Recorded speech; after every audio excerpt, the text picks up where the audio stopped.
Whispers of the Ice Age. Hey there, good evening. Tonight we're unlocking a question so strange, so quietly haunting, that it lingers somewhere between science and dream. It's a question that humankind has never stopped asking, not because it's scandalous, but because it's beautifully human. What was life, love, and longing really like? For the Neanderthals? Before history had kings and queens, before language found its rhythm, there was a world where every breath turned to mist, and every heartbeat echoed in a cave somewhere beneath the frozen sky. Tonight, we're not reading about that world, we're walking into it. If my voice manages to find a little space in your mind tonight, a corner where imagination feels safe and curiosity feels alive, then I'd be deeply grateful if you'd subscribe to the channel. Leave a like, and tell me in the comments where in the world you're listening from. It's something I truly love, seeing voices from across the globe, all huddled around the same little digital fire. Now dim the lights. Maybe turn on a fan, let that soft background hum wrap around you. And together, let's drift back to a time beyond memory. To a night when survival was love, and love was survival. The first thing you notice is the wind. It doesn't just blow, it sings. A long, hollow song of frost scraping across stone, the same note it's been playing for 1,000 winters. You open your eyes. The air is pale and heavy. You can see your breath curling upward, little ghosts that vanish into the dark ceiling of the cave. You're not you anymore. You're something older, shorter, broader, stronger, built for a world that punishes weakness and rewards warmth. Your bones ache with the memory of cold, your skin carries the scent of smoke, hide, and earth. Outside, the Ice Age is roaring, endless snow plains glinting under a sky that never seems to change. Inside, the fire is a trembling heart, its orange light painting the cave walls with dancing shadows that look almost alive. A world before words. The year? Irrelevant. The place? Somewhere between the glaciers of what will one day be Europe and the endless tundras of what will someday be memory. The world is colder, quieter, more honest. There are no cities. No writing. No wheels or bronze. Only stone, bone, and breath. And in the middle of all that, you. You are Neanderthal. A creature of instinct, strength, and deep, unspoken emotion. You wake before dawn, not because you want to, but because the cold demands it. Your body is wrapped in the hide of reindeer, stitched with sinew. Your hands, rough, scarred, and strong, have shaped the flint blades that keep your tribe alive. The air smells of smoke and tallow. The cave is alive with tiny sounds, the crackle of embers, the soft rustle of furs, the slow breathing of the ones you love. You know every sound by heart. Every sigh, every shuffle in the dark. There are 12 of you, maybe 13 if the neighboring group hasn't moved on. Old faces, young faces, all familiar, all carrying the same heavy eyes that have seen too many winters. This is home. Not comfortable, not clean, not safe, but home. The fire and the flesh, the hearth is everything. Its warmth, food, protection, and memory, this single fragile line between life and oblivion. You feed it constantly, dragging in wood, bones, anything that burns. Sometimes you stare into the flames for hours, watching them twist into faces that feel half real. The cave smells of smoke, wet fur, and humanity, raw and unfiltered. There's a comfort in that smell. It means alive. At night, bodies huddle together in tangled piles of hide and hair, breathing warmth into one another. The line between survival and affection blurs. Here, physical closeness is not romance. It's endurance.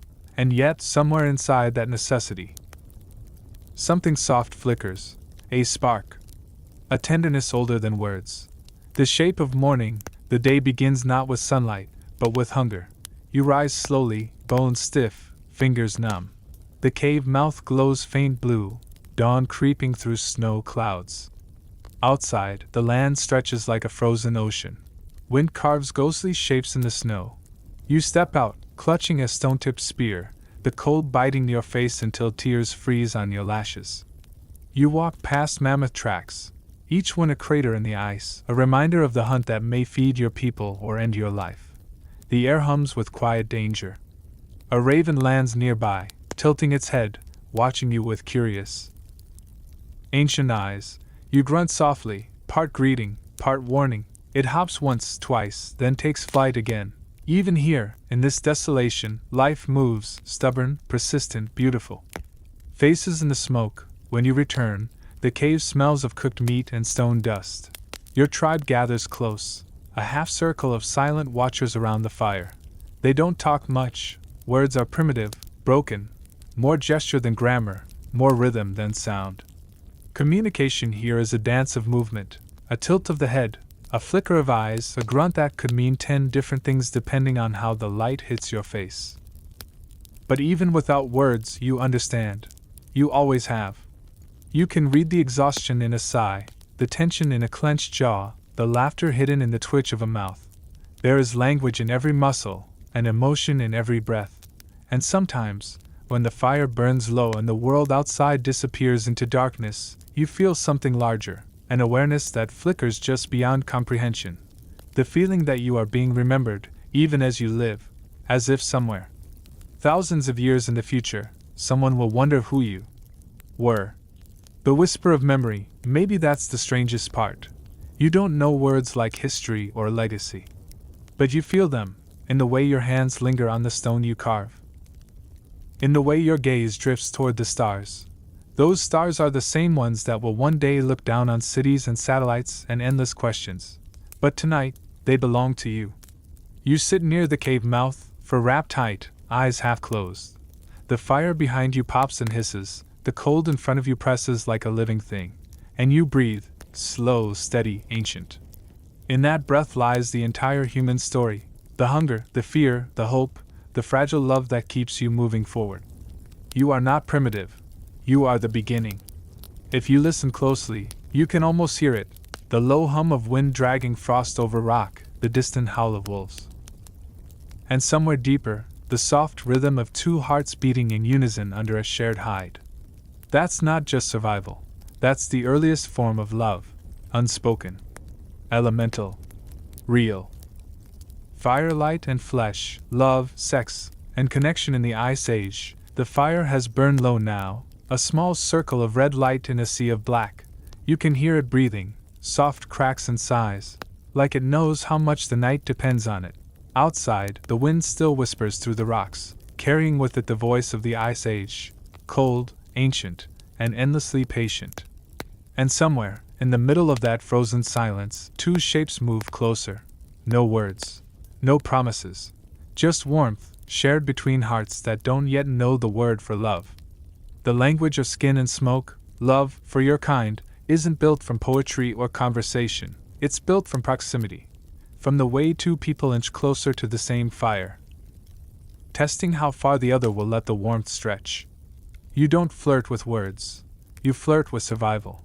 A longer glance across the flames, a hand brushing over the same piece of fur, the slow lean of a shoulder that says more than any sentence could. You live in a world where everything has to mean something. A gesture isn't just affection, it's a question. Are you safe? Are you warm? Will you stay close when the next storm comes? And when the answer is yes, when neither moves away, that's all it takes. A bond begins, not written, not spoken, but as real as the stone walls that surround you. Courtship, the Ice Age way, if modern love begins with dinner and candlelight. Neanderthal romance begins with meat and fire. Sharing food is the truest kind of intimacy. A slice of roasted marrow, a piece of cooked reindeer, that's more than sustenance. It's trust. You've hunted together. You've risked frostbite and fangs. Now, sitting shoulder to shoulder, passing the same bone back and forth, you share the rarest luxury of all, safety. Sometimes, it's the smallest gesture. A fox tooth, worn smooth from days around someone's neck, offered as a gift. A pelt, thick and dry, pushed wordlessly toward someone who's been shivering for hours. No words. Just a slow, deliberate exchange of comfort. And that's the thing about comfort here. It's sacred. Every small act is heavy with meaning. You can live for weeks on a little meat and a little fire, but one kind gesture can last you an entire winter. The shape of desire, sex, in this frozen world isn't casual, but it isn't complicated either. It's raw, honest, and necessary. You don't think about it as something separate from life. It is life, the continuation of warmth. the promise of tomorrow. There are no rituals, no vows, no hidden places carved out for privacy. The cave is small. Everyone knows everything. Desire here isn't whispered behind doors. It flickers in the open, the way the fire does, visible, vulnerable, and essential. But don't mistake simplicity for lack of emotion. There's tenderness here, the kind that comes from knowing you've both survived another day. Hands calloused from the hunt brush gently against cold skin. Fingers trace the shape of a scar, a reminder that you've fought, healed, and endured. In a world this harsh, touch is a sacred act. It says you are real. You are still here. Firelight rituals. Sometimes at night, when the snow falls too thick to leave the cave, the tribe grows quiet. No hunting. No travel. Just waiting. The air grows heavy with smoke and breath. That's when the stories begin, not told in words, but shown through gesture, movement, expression. A man might mimic the way a mammoth fell beneath his spear. A woman might pantomime a chase through the snow. Children watch, wide-eyed, while adults exchange glances that say, "We made it another day." And when the laughter fades, when the fire dims, there's always that lingering silence, soft, human, alive. Someone shifts closer. Someone reaches out. And without anyone saying a thing, the world feels less cold. Closeness as currency, in your tribe. Affection isn't about ownership or exclusivity. It's about survival. Partnerships form and fade with the seasons, not from betrayal, but from necessity.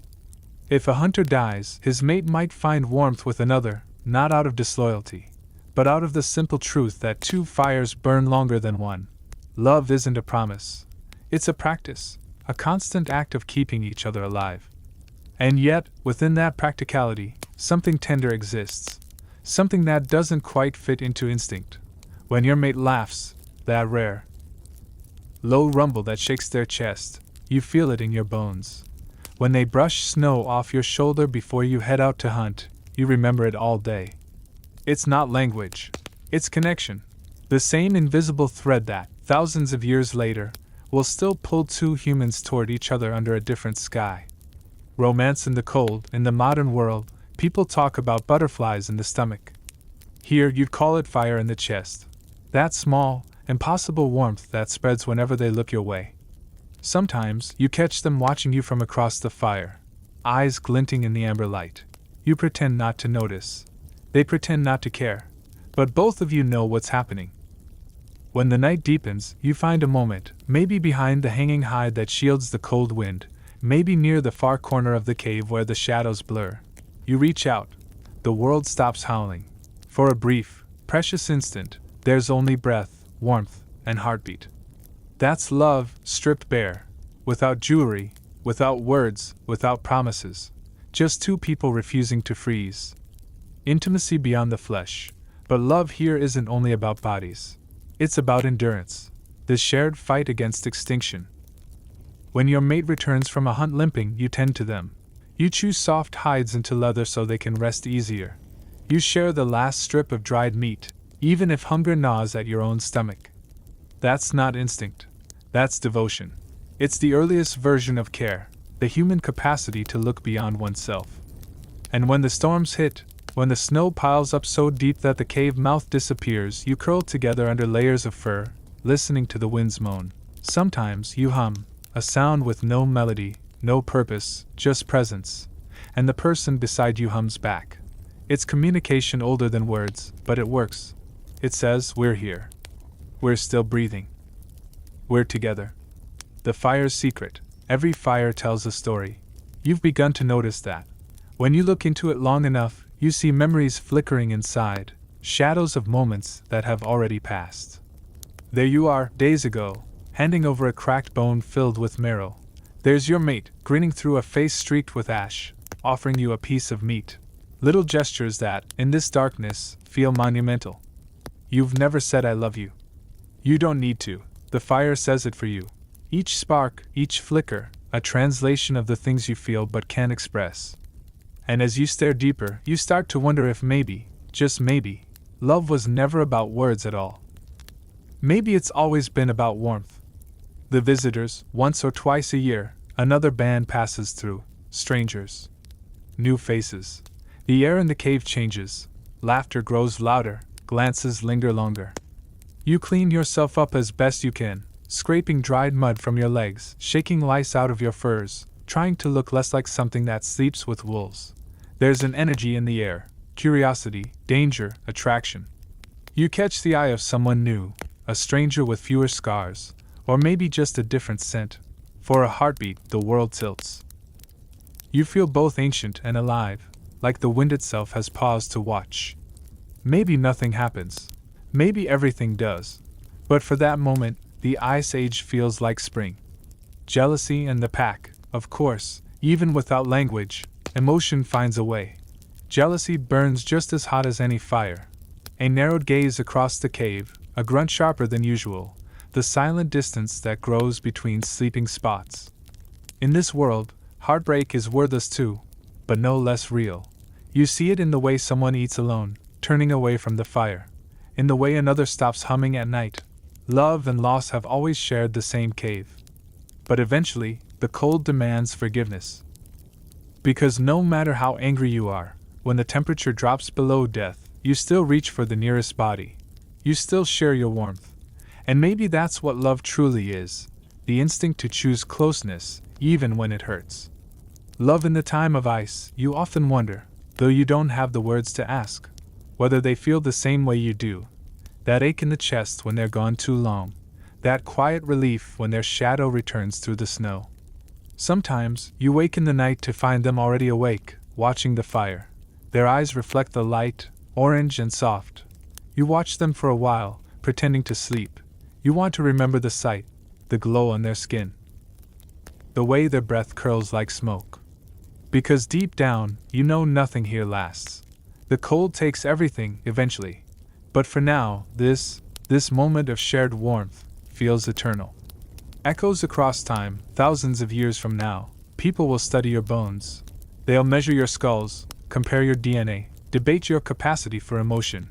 They'll say you were primitive, that you lacked the spark of true humanity. But if they could stand here, by this fire, if they could see the way your hands brush the hair from your mate's eyes, the way you smile without meaning to, the way you share the last bit of warmth just to keep them breathing, they would understand. Love didn't start with words or rings or songs. It began here, in the cold, in the dark, in the small act of choosing someone to survive with. The fire is dying again. Ash falls like slow snow. You pull the furs tighter, feeling the steady rhythm of another heart against your chest. Outside, the storm still rages, endless and uncaring. But in here, in this pocket of flickering light, there's something eternal. Something fragile, and yet stronger than stone. You close your eyes, listening to the hum of breath and wind, and realize this isn't just the story of the Neanderthals. It's the beginning of us. Because no matter how much the world changes, every love, every touch, every whispered breath that ever followed, was born right here, in the firelight of the Ice Age. Blood, birth, and the strength of women in the Ice Age, the fire has burned low. Embers breathe a soft orange light that dances across the cave walls, painting the air with flickers of warmth against the endless dark. Outside, the night sighs with snow. Inside, a dozen lives turn slowly in their sleep, wrapped in furs, listening to the heartbeat of winter. And among them, the women keep the rhythm of survival. Long before written words, long before anyone traced history on stone, it was their hands that kept the small fires alive. Every dawn began with the whisper of movement, the rustle of hide, the click of flint, the soft grunt of effort as cold fingers coaxed flame from rock. To live through the Ice Age was to make a bargain with the world each morning. I will rise again, if you let the fire burn. They did. The art of staying clean, cleanliness was not a luxury, it was strategy. The cold demanded caution. A careless soak in icy water could mean sickness or worse. So Neanderthal women learned a subtler art, keeping themselves fresh with smoke, snow, and the touch of certain plants. When the tribe found a stream that still flowed beneath thin sheets of ice, women were often the first to test it. They crouched near the edge, scooping the water in carved bone cups, splashing it on their arms and faces, gasping at the shock. They rubbed ash between their palms, the way their mothers had taught them, Ash pulled the grease and dirt away better than any soap.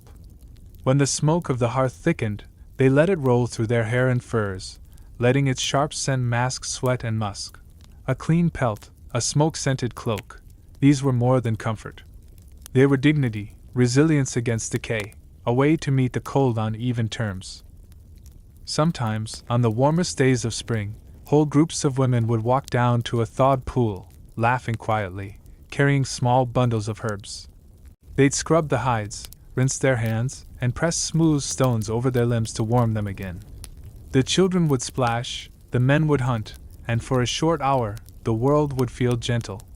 The moon's cycle, the women had no calendar, yet their bodies followed the sky. They noticed how their strength rose and fell with the moon, how the same full white disk that guided the hunts also guided the silent tides within them. It wasn't something to whisper about, it was simply another rhythm of the earth. When one woman needed to rest, she stepped aside without shame. The others would share her chores, feed the fire a little higher, keep her warm. Sometimes a few of them would stay together at the edge of the camp, tending small fires, working hides, humming under their breath. The men didn't intrude, they understood in the instinctive way of people who lived close to nature that this was part of balance. No one had names for hormones or cycles, but everyone knew the pattern, the pulse of life that echoed through every woman's bones. It was not weakness. It was proof that life still answered them, even in the hardest season. Expecting life, when a woman's belly began to swell, the tribe grew softer around her. Food was shared more freely, hides lay thicker, tempers held in check. A new life meant more hands for the future, another voice for the firelight stories. There were no doctors, only experience. The older women became the teachers, the watchers, the ones who knew which roots eased pain, which stones to heat for warmth, which leaves to chew to keep the sickness down. They could read signs in a woman's face, in the slow way she moved or the light in her eyes. They didn't talk about the mystery of creation, they lived it, every day. Birth rarely came quietly.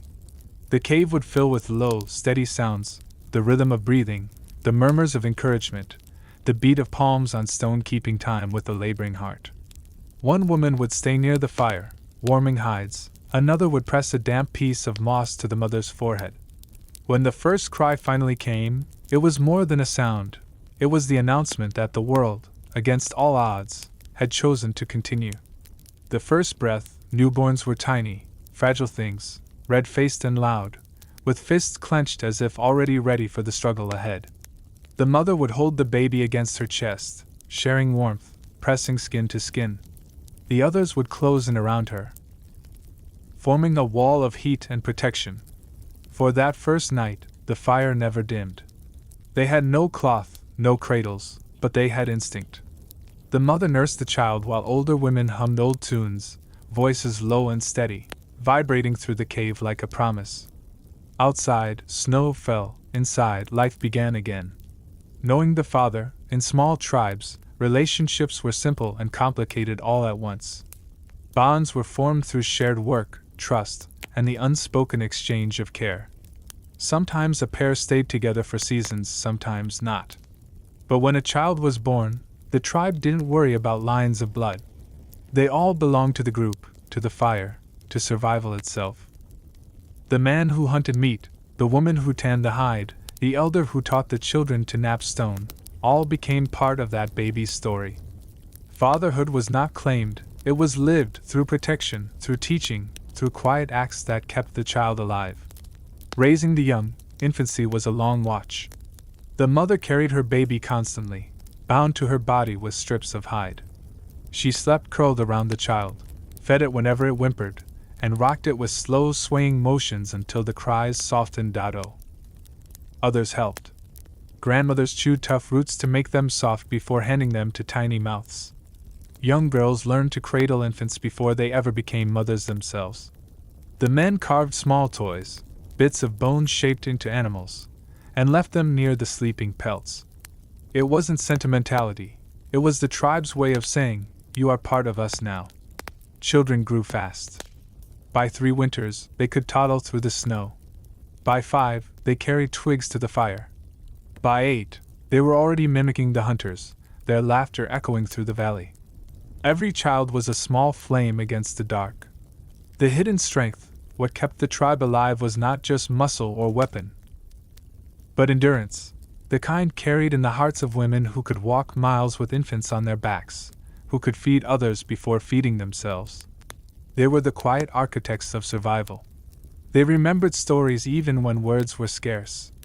They noticed which plants healed, which ones harmed. They taught their daughters to listen to the wind, to watch the herds, to know when the sky's color meant a storm. At night, when the cave settled into silence and only the fire cracked its slow rhythm, these women would trace the edges of their memories with soot-darkened fingers, small symbols on the stone, marks that said, "We were here. We kept the fire." The ritual of renewal.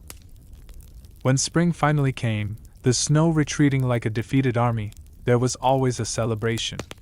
The air smelled of thawed earth and wet stone. The tribe moved from their winter cave to the open plains, and the women led the way. They gathered wildflowers, crushed their petals into paste, and streaked them over their faces and arms. It wasn't decoration. It was gratitude, to the earth, to the sun, to their own bodies that had carried them through another year. On those days, laughter came easily.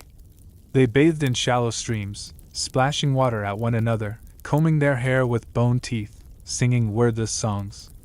Children ran between them like sparks. For a brief, bright moment, the Ice Age world felt soft again.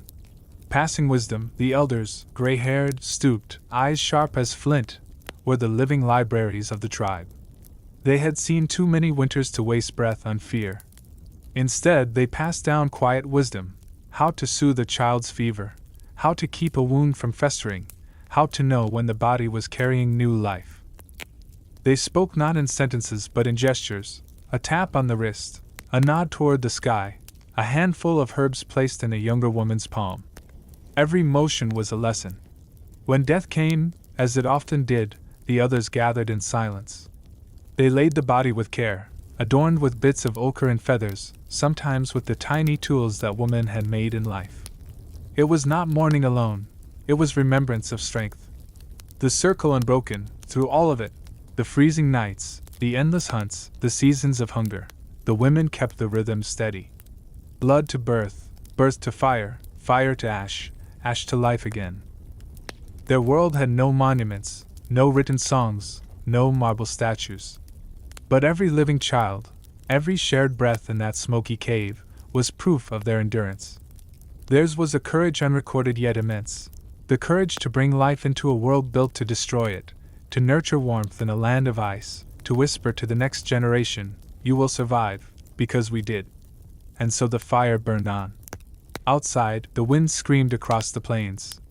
Inside, a mother's hum softened it. Her child stirred, dreaming already of snow, of mammoths of tomorrow. The old women watched from the shadows, faces lit by the dim glow. They said nothing, words weren't needed. The fire spoke for them, crackling its eternal language of warmth and will. The light flickered on stone walls, catching faint red marks that would outlast them all, marks that said, in their own way, "We lived. We endured. We were enough." The tribe, the journey, and the bonds that hold us, the night lingers long, but the fire is steady now, a heartbeat against the endless darkness. Smoke curls up toward the cave ceiling, carrying with it the sense of meat, ash, and the dry herbs tucked into worn hides. Outside, the snow has softened to a whisper, but the world is still cold, still indifferent. Inside, the tribe breathes as one. 12 or 13 lives intertwined in a rhythm older than memory. Every grunt, every sigh, every shift of a body tells a story. Not a story written down in books, not a story sung in songs, but a story of survival, connection, and the quiet poetry of community. Here, there are no strangers. Everyone knows everyone by scent, by posture, by the small habits that betray fatigue or joy. The small ones, the children, crawl and toddle among the larger bodies, learning not from words but from imitation. Every step, every glance, every touch is a lesson in the unspoken language of belonging. The heart of the tribe is more than family, it is a living organism. Each member plays a role that extends beyond themselves. One gathers firewood, another tends the fire, a third sharpens tools for the next hunt. The old watch and teach, the young follow and learn, the children mimic. Every action is woven into a rhythm that sustains the whole. It is not always harmonious. Arguments flare over scarce food, misplaced tools, or the accidental injury of a companion. A sharp glare, a wave of hands, a thrown stick, these are the punctuation marks of conversation. Resolutions are as quick as the disputes. In a world where tomorrow is never promised, conflict is not an indulgence. Yet even in conflict, there is connection. When the dust settles, the tribe rests again as one, leaning together against the cold and darkness. Each gesture, each touch, each shared breath reminds everyone that they are not alone. Travel and discovery, some seasons demand movement. The tribe packs its small belongings, wrapping hides around tools and children alike, and steps into the frozen wilderness. The snow crunches beneath their feet, a constant reminder that the world outside the cave is as alive as it is dangerous. Hunting parties move silently through forests and plains, reading tracks, following the wind, listening for the distant crash of hooves or the rustle of a predator in the brush. Every hunt is a lesson in patience, every kill a demonstration of skill and cooperation. These journeys are also opportunities for growth. Children learn to recognize the shape of footprints, the direction of the sun, the subtle signs of changing weather. The young learn to follow instinct guided by the wisdom of the older members. Every step is survival, every glance an education. Neighbors in the distance, occasionally, another group appears on the horizon. At first, the encounter is tentative. Bodies stiffen, hands hover near weapons, and grunts ripple across the air. Recognition is not immediate, caution is survival. But soon, curiosity takes over. Gestures are exchanged. Eyes meet. The language of proximity begins. Items are offered: dried meat, carved bone tools, furs. The exchange is subtle, deliberate. It is both practical and social, a way to ensure survival, a way to maintain bonds beyond one's immediate circle. In these moments, the world feels larger. The tribe is no longer just 12 or 13 bodies in a cave. They are part of a network of lives, all struggling, all striving, all reaching for warmth and safety. Trust and jealousy. But human nature is persistent. Even in these small, cooperative worlds, envy arises. One person notices that another has received a better cut of meat, or more attention from a visiting stranger. Eyes narrow. Grunts sharpen. Distance grows. Jealousy is handled without ceremony. A displaced glance, a slight avoidance, a subtle demonstration of dominance or affection. In such a small circle, there is no hiding emotion, but there is also no room for resentment to fester. Survival demands forgiveness and quick reconciliation. And when the moment passes, bonds are renewed. A shared warmth, a helping hand, a quiet nod at the fire tells everyone, we are together, and that is stronger than our differences. The rhythm of daily life. Life in the tribe follows a rhythm as dependable as the sun and the seasons. Mornings begin with fire tending and tool preparation. Midday is spent gathering food, checking traps, repairing shelters, or teaching children the ways of the world. Evenings are for meals shared over embers, for stories and lessons, for silent observation of each other's faces and gestures. Every member of the tribe knows their place, yet flexibility is crucial. Illness, injury, or misfortune may require someone to step beyond their usual role. The young may gather firewood, the older may hunt small game. Survival is not a single-person effort, it is collective. Children as teachers, the children are both learners and mirrors. They imitate adults with astonishing accuracy, practicing gestures, copying postures, and testing the limits of their strength. In doing so, they teach the adults patience, adaptability, and the value of small successes. Through play, they learn to read the environment, the sound of distant hooves, the rustle of predators in the wind, the subtle movements of snow and ice. Observation becomes instinct, instinct becomes survival, survival becomes culture. The adults guide with soft murmurs, gentle taps, and quiet demonstrations, letting the young discover the world while still under the protective umbrella of experience. Rituals and traditions, though words are limited, traditions thrive. Certain spots near the cave mouth are treated as sacred, stones placed just so, ashes shaped into patterns, small tokens of food left as gestures of respect. These acts are not religious in a formal sense, but they honor the continuity of life and the bonds of the tribe. Every hunt, every gathering, every shared meal reinforces the invisible threads connecting each member. In this way, the tribe maintains its memory, its cohesion, and its strength. The bonds of sleep. At night, the tribe huddles together. Children curl between adults. The fire crackles, sending warmth through hides and skin. Stories are communicated through gestures, expressions, and shared glances. The silence itself becomes a language, a reassurance that even in the darkest hour, no one is alone. Even in sleep, connections are maintained. A hand brushes a shoulder, a body shifts to share warmth. A quiet breath signals awareness and care. These small acts, repeated night after night, create an unspoken contract. We survive together. The tribe beyond the cave. As the seasons change, the tribe learns to adapt. Ice melts to rivers, rivers flood to streams, streams vanish into mud. The landscape is ever changing, and the tribe must move with it. Hunting parties explore further, seeking game and shelter. Exchanges with other groups expand their knowledge of the world. Seeds, small tools, and bits of animal hide travel beyond their circle, bringing news of distant places and possibilities. In this way, the tribe extends itself beyond the cave walls. The bonds of community, once limited to a single hearth, stretch across valleys and rivers, touching strangers who may soon become allies, friends, or family. The invisible web. Every life in the tribe contributes to an invisible web of survival. Every act, feeding, tending, teaching, sharing, strengthens it. Every misstep, every lapse, threatens it. The older members watch carefully. They guide without dominating, intervene without harshness. They understand that the tribe is not just a collection of bodies, it is a living, breathing organism sustained by connection, memory, and shared effort. Children mimic adults. Adults mirror each other, visitors spark curiosity and caution. The web grows, contracts, stretches, and strengthens.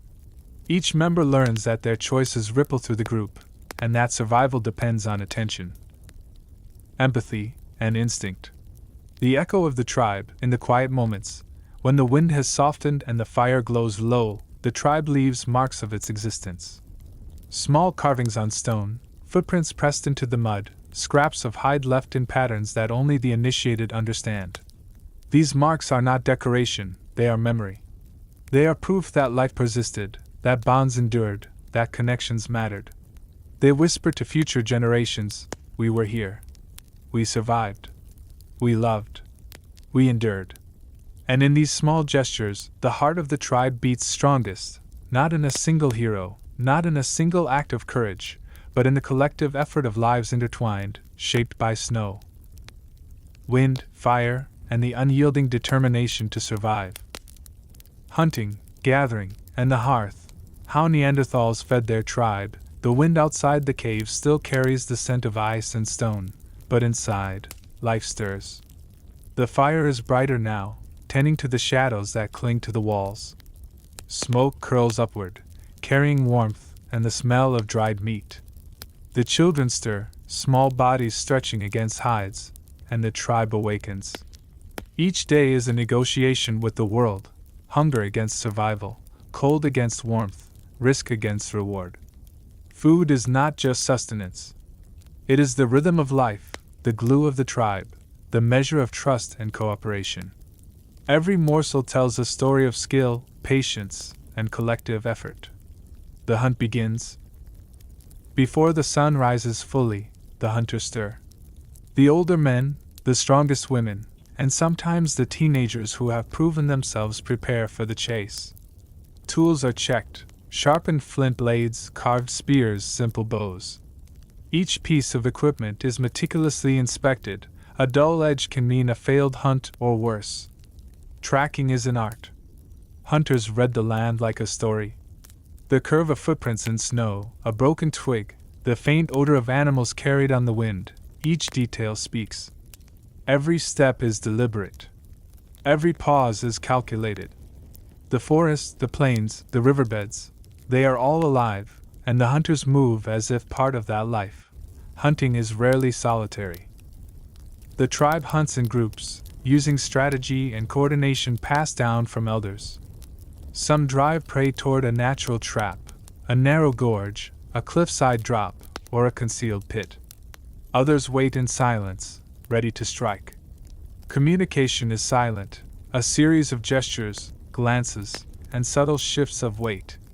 Every movement counts. The hunt is perilous.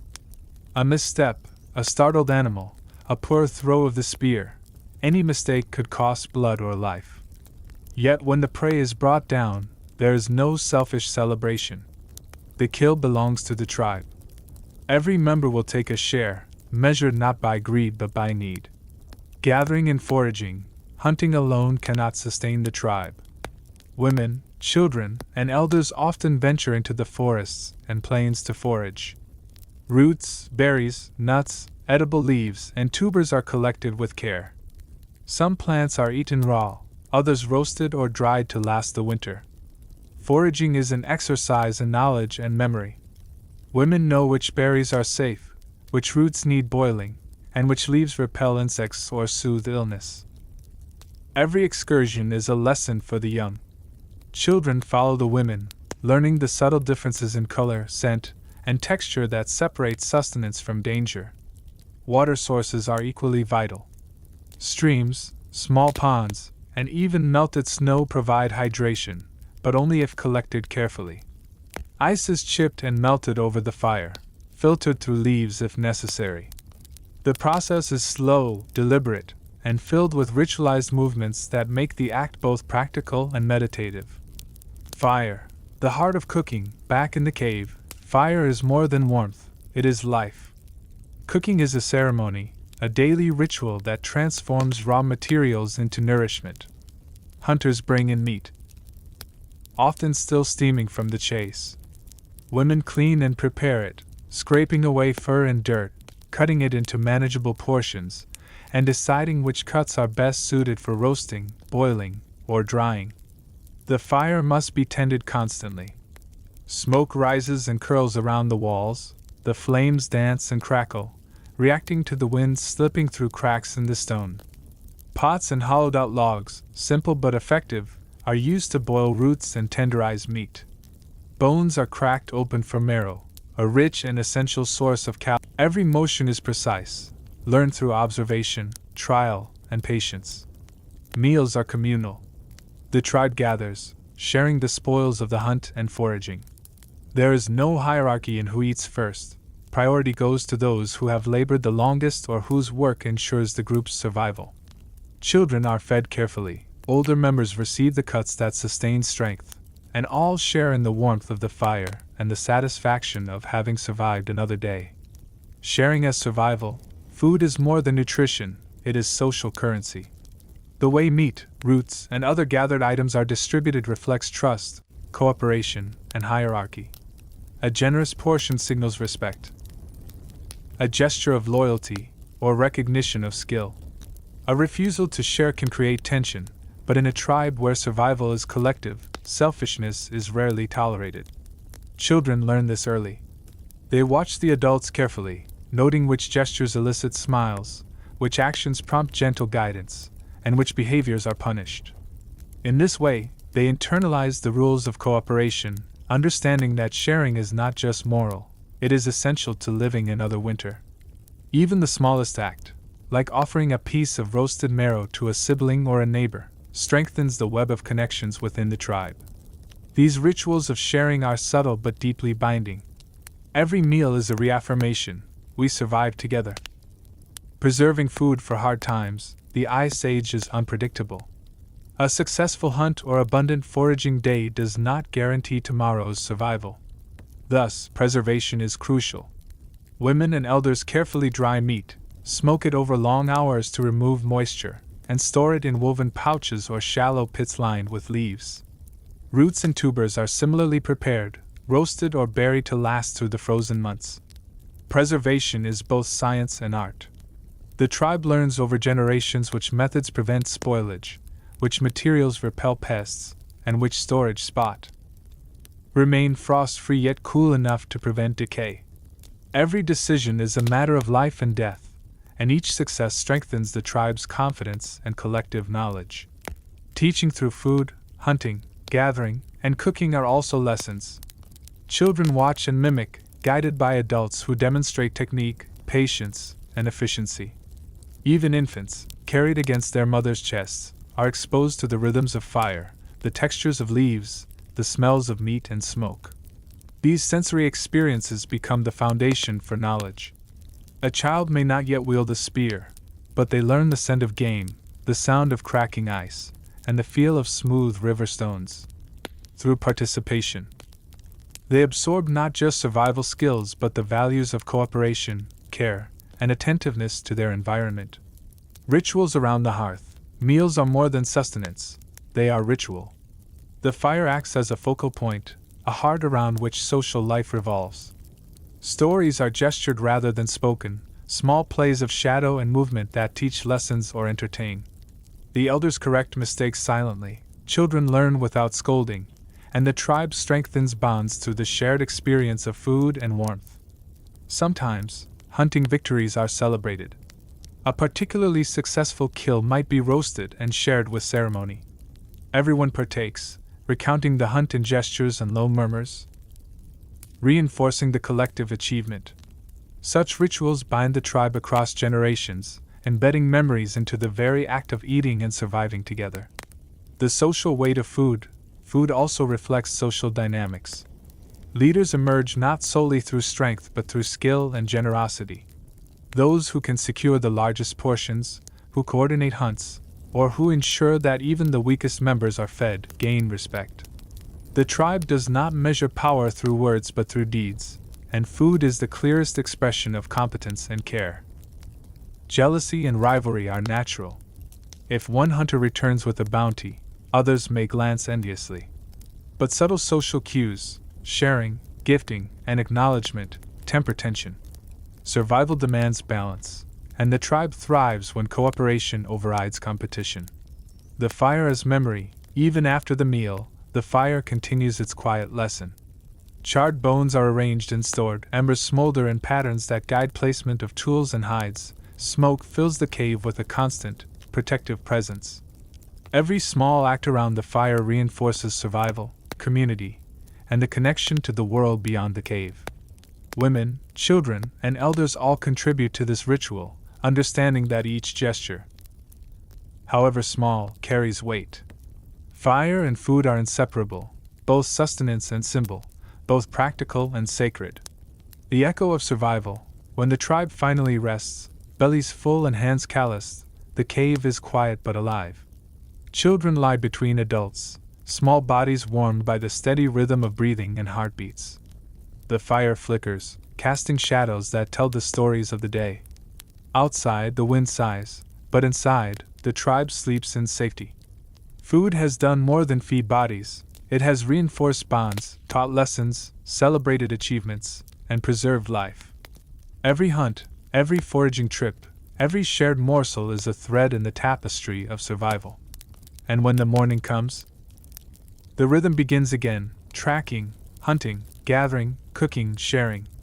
Each day is a cycle, each meal a testament to resilience, ingenuity, and the deep, unspoken connections that define the tribe.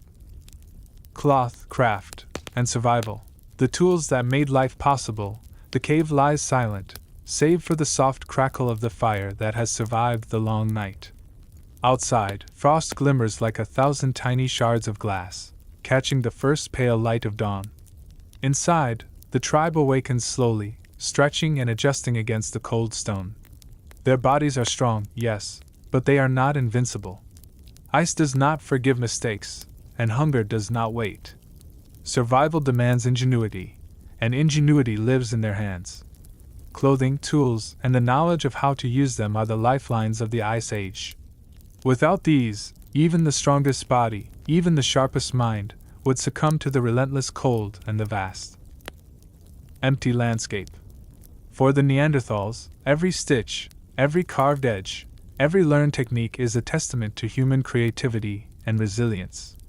The armor of skin and fur clothing is not fashion, it is survival. Every fur cloak, every hide stitched and tanned, carries the wisdom of generations. Women are the primary artisans of clothing, a role both revered and essential. From the moment a young girl can hold a bone needle, she is taught the delicate art of preparing hides, scraping, stretching, tanning, and sewing. The process begins with the hunt. Reindeer, mammoths, and smaller game provide the materials. After the kill, the hide must be removed carefully, cleaned of fat and flesh, and then softened. Bones or stones serve as scrapers, hands pull taut the skin, and smoke from the hearth gradually cures the material. It is not a quick task, it may take days, sometimes weeks, to create a single, wearable piece. Sewing is done with needles made from bone or wood, threading sinew pulled from tendons. Every stitch must hold, every seam is a promise of warmth. Children watch and practice under the guidance of elders, learning that patience and precision can mean the difference between life and death in a winter storm. Furs are layered strategically. Thick hides line the chest and back, softer skins wrap the limbs, and extra pieces serve as gloves, boots, or head coverings. In the biting wind, these garments are not luxury, they are armor against the relentless cold. Tools as extensions of the body, weapons and tools are more than instruments. They are extensions of the body, integral to survival. Every blade, spear, and club is shaped with intention, each one reflecting the hand that made it. Flint is struck and chipped, edges honed to razor-like precision. Wood is carved and hardened, sinew attached carefully to ensure flexibility and strength. Hunting tools are especially prized. A well-balanced spear can bring down a reindeer from a distance. A finely crafted bow allows for silent, patient strikes. Every adult, and even the older children, learn to respect their tools. Carelessness is punished by failure, or worse, injury. Beyond hunting, tools shape everyday life. Scrapers clean hides, bone awls pierce leather, and wooden clubs protect against predators. Each tool has a dual purpose. It serves the immediate need and it carries knowledge. When a spear breaks, the tribe learns. When a scraper dulls, the tribe innovates. These small lessons accumulate into generations of collective wisdom. Fire, the constant companion. Fire is both tool and companion. It is used for cooking, warmth, protection, and even in the preparation of hides and tools. Maintaining fire is a skill passed down meticulously. Sparks struck from flint are nurtured with dried grass, moss, or shavings of wood until flames catch and grow. The fire also serves a social purpose. Around it, the tribe gathers to share knowledge, tell stories, and teach the young. It is here that the rhythm of life is felt most keenly. The crackle of logs, the hiss of melting snow, the warmth against cold stone, and the soft murmur of conversation. Adapting to the landscape is unforgiving. Mountains rise abruptly, rivers cut deep through frozen earth, and predators roam relentlessly. To survive, the tribe must adapt constantly. Tools and clothing evolve to meet these challenges. For travel across ice or deep snow, sturdy footwear is crafted from layered hides, tied with sinew, and sometimes hardened with fire. Hands are protected with wrapped furs, and heads are insulated with caps and hoods. The goal is simple: preserve the body's warmth, conserve energy, and remain mobile. Every innovation spreads quickly. A new method of stitching hides or sharpening flint is adopted immediately by the tribe. Knowledge is shared freely, because survival depends on it. The role of women in craft and survival. Women's contribution goes far beyond domestic labor. They are artisans, hunters, and strategists. In addition to preparing hides, women often lead the preparation of tools, supervise children in learning essential skills, and organize the collection of edible plants. Their work is both practical and social. A well-prepared hide signals competence, skill, and reliability. A finely sharpened tool communicates foresight and intelligence. These acts of craftsmanship are quietly respected within the tribe, forming a subtle hierarchy based not on brute strength alone but on knowledge, skill, and contribution to collective survival. Passing down knowledge, elders are living libraries. They do not speak in lectures, instead, they demonstrate, correct, and encourage. Children absorb lessons through observation and imitation. A young girl watches as her mother pulls sinew through bone needles. A boy sees how his father balances a spear for maximum reach. Each act is a lesson in problem solving, innovation, and care. Mistakes are part of learning. A miscut hide, a dull flint edge, or a poorly struck spark teaches resilience and creativity. These failures are not shameful, they are essential steps in the cycle of survival knowledge.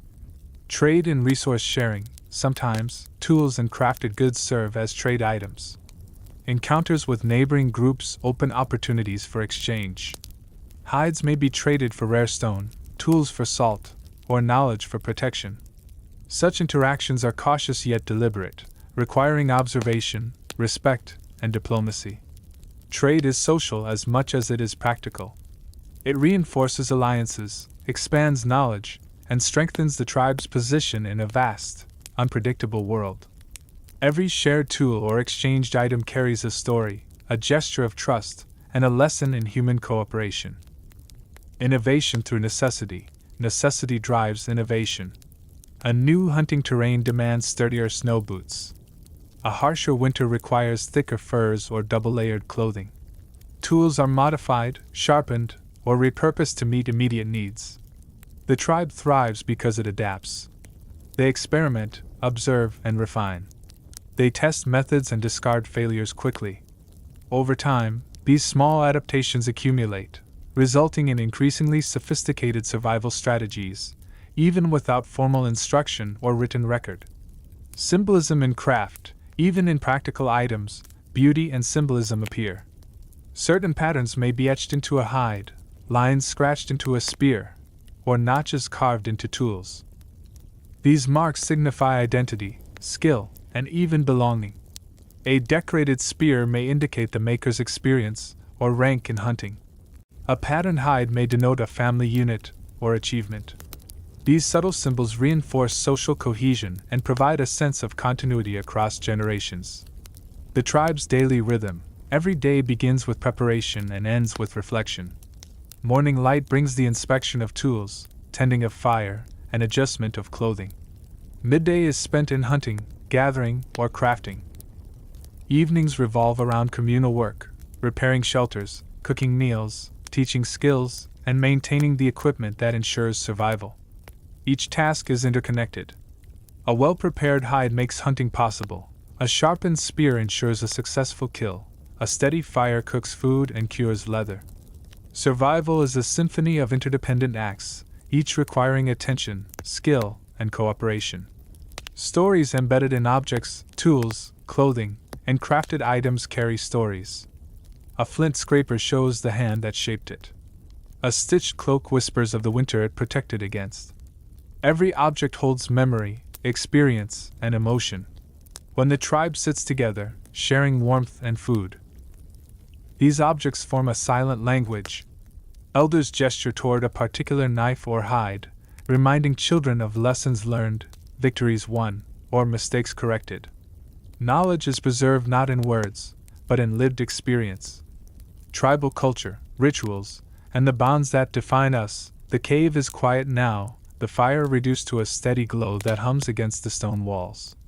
Outside, the wind carries the scent of ice and distant forests, whispering secrets of the world beyond. Inside, the tribe moves with a rhythm older than memory, a cadence that has been refined through countless winters, hunts, and births. Here, life is survival, yes, but it is also culture, identity, and the invisible threads that bind each person to the other. Every gesture, every glance, every shared breath is part of a living, breathing story. Words are few, but meaning is abundant. The Neanderthals speak in grunts, hand motions, and facial expressions, yet within this language of nuance lies a rich social fabric, a tapestry of connection and belonging that is as complex as any society of today. The hearth as a cultural center. The hearth is the nucleus of the tribe. Around it, stories are told, not in words, but through movement, sound, and observation. Shadows dance on stone walls as hands mimic hunts, animals, or everyday life. A flicker of firelight transforms a simple gesture into legend, a carefully thrown stick, a stomp on the floor, a grunt, or cooing sound becomes a lesson in survival, ethics, or kinship. Children sit cross-legged on furs, eyes wide, absorbing the motions of adults. They mimic silently, practicing the skills they will need: tracking, gathering, tool-making, and fire management. Play is training, imitation is instruction. Every day spent near the hearth is a day in which knowledge is transferred without the need for formal language. Gestures as communication, the tribe communicates with a subtlety born of necessity. A raised eyebrow, a pointed glance, a flick of the wrist, these small movements carry meaning far beyond their simplicity. When a hunter returns with game, a grunt and a nod might signify approval. A quick step forward or backward could denote respect, caution, or disagreement. The tribe is adept at reading these cues. A misread gesture can lead to frustration or tension, but repeated practice hones perception and empathy. Even affection is expressed through gestures. A shared glance across the fire, a light touch on the shoulder, a carefully offered piece of marrow, these acts communicate more deeply than words ever could. In this world, intimacy is visual and tactile, it is survival and care intertwined. Rituals of life and survival, ritual is woven into everyday existence. Simple acts are elevated to ceremony: tending the fire, preparing hides, cleaning tools. The sequence of actions, repeated over generations, becomes sacred. Certain spots in and around the cave are treated with care. Stones are arranged in patterns, ashes are shaped into symbols, and small offerings of food or trinkets are left to honor the cycles of life and nature. These acts are not religious in a formal sense, but they carry meaning: respect for life, acknowledgement of ancestors, and recognition of the unseen forces that shape survival. Births, deaths, and the coming of age are marked with rituals that reinforce social bonds. When a child is born, the tribe gathers in silence and celebration, offering warmth, food, and protection. When an elder dies, a fire is tended with care, a favorite tool placed beside them, and stories of their deeds enacted in shadows on the walls. These rituals knit the tribe together, affirming continuity and shared responsibility. The role of play in storytelling: play is more than amusement, it is cultural instruction. Children engage in mock hunts, wrestling matches, and games that simulate real challenges. These activities teach agility, cooperation, and problem-solving, while also reinforcing hierarchy and social norms. Storytelling, though wordless, is equally vital. Shadows, gestures, and simple vocalizations convey tales of hunts, survival, and lessons learned. The young absorb these stories intuitively, understanding consequences, morality, and social expectations. Through play and storytelling, cultural knowledge is preserved.